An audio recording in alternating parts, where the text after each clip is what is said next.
Gold షాపా sir ఇది? అవును, గోల్డ్ షాప్. ఓకే, ఎంత ఉంది బంగారం ఇప్పుడు తులం ఎంత ఉంది సార్? 10 గ్రామ్ వచ్చేసి 72,300 ఉంది. అవునా, తగ్గిందా పెరిగిందా? తగ్గింది. తగ్గింది. అవును, 75 బాగుండే. అవునా, యాక్చువల్ 75 బాగుంటే ఇప్పుడు 72 వచ్చింది, అంటే దగ్గర దగ్గర ఒక 3,000 దాకా తగ్గింది. అవునా.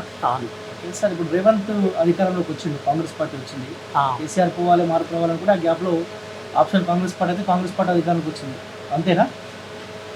కాంగ్రెస్ పార్టీ లే టిఆర్ఎస్ మీద ఉన్న వ్యతిరేకతతోటి కాంగ్రెస్ పార్టీ వచ్చింది, అంతే.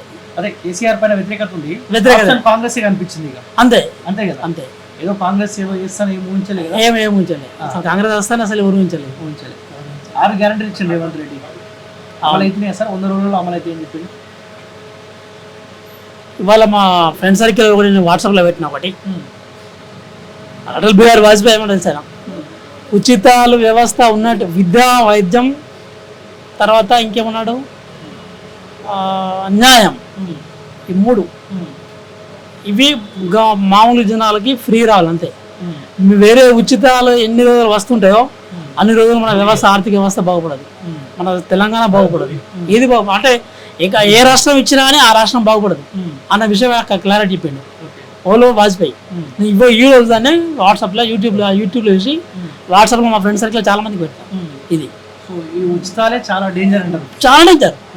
ఇప్పుడు నేనే ఉన్నా, ఒక 10 years back EMI housing loan తీసుకున్నా, ఈఎంఐ కడతాను అంటే బతుకు. ఇప్పుడు అంతకంటే ముందు ఎంత సంపాదించినాం, ఇప్పుడు హౌసింగ్ లోన్ తీసుకున్న దగ్గర 10 years అవుతుంది. అంతకుముందు 10 years 20 లక్షలు సంపాదించిన వాడిని ఈ 10 years ఈఎంఐ కడుతున్నాను, అంతే. నేను అంతే, నేను మాత్రం పైకి వస్తలేను. అంటే బాకీ ఉన్నవాడు మనసు ఎప్పుడు కూడా పైకి రాడు, వాళ్ళు అంతే ఉంటాడు. ఈ ఉచితాలు అనేది దరిద్రం, ఈ వ్యవస్థ మారాలి.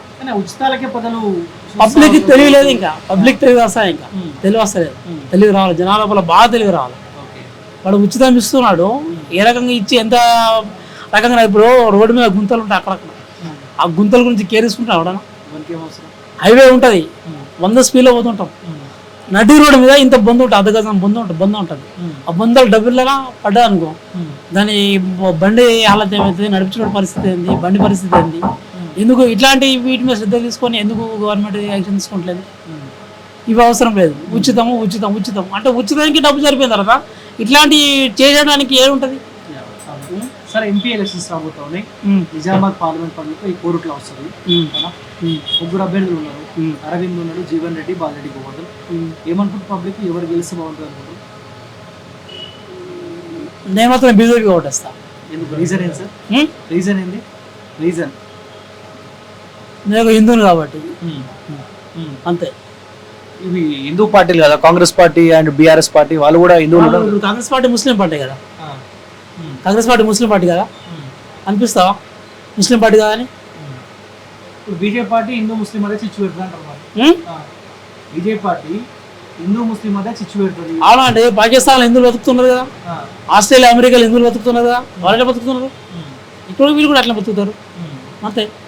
ఏం చేసింది సార్? 2 సార్లు మోదీకి అవకాశం వచ్చింది, ఏం చేసింది అంటే పూర్తిగా మెజారిటీ ఇప్పుడు వస్తే మరి ఏం చేస్తారో చూడాలి. ఇప్పుడు ఆల్రెడీ 10 ఏళ్ళ అవకాశం ఇస్తాను కదా, ఏం చేసిండు ఆయన? చాలా మార్పు చేసిండు ఆయన, చాలా ఉద్యోగాలు ఇస్తాను ఇప్పుడు అమలైన నెరవేర్చిండా? అవును. వస్తాను మీ దగ్గరికి వస్తాను.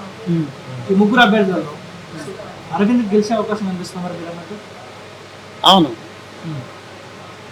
జీవన్ రెడ్డి ఈ కోరుట్లకు పరిచయం కదా, జీవన్ రెడ్డి ఆయన కొంచెం హిందూ వ్యతిరేక, బాజిరెడ్డి ఆయన గురించి మాకు తెలియదు. అరవింద్ గెలిచే అవకాశం నా అభిప్రాయం అంతే.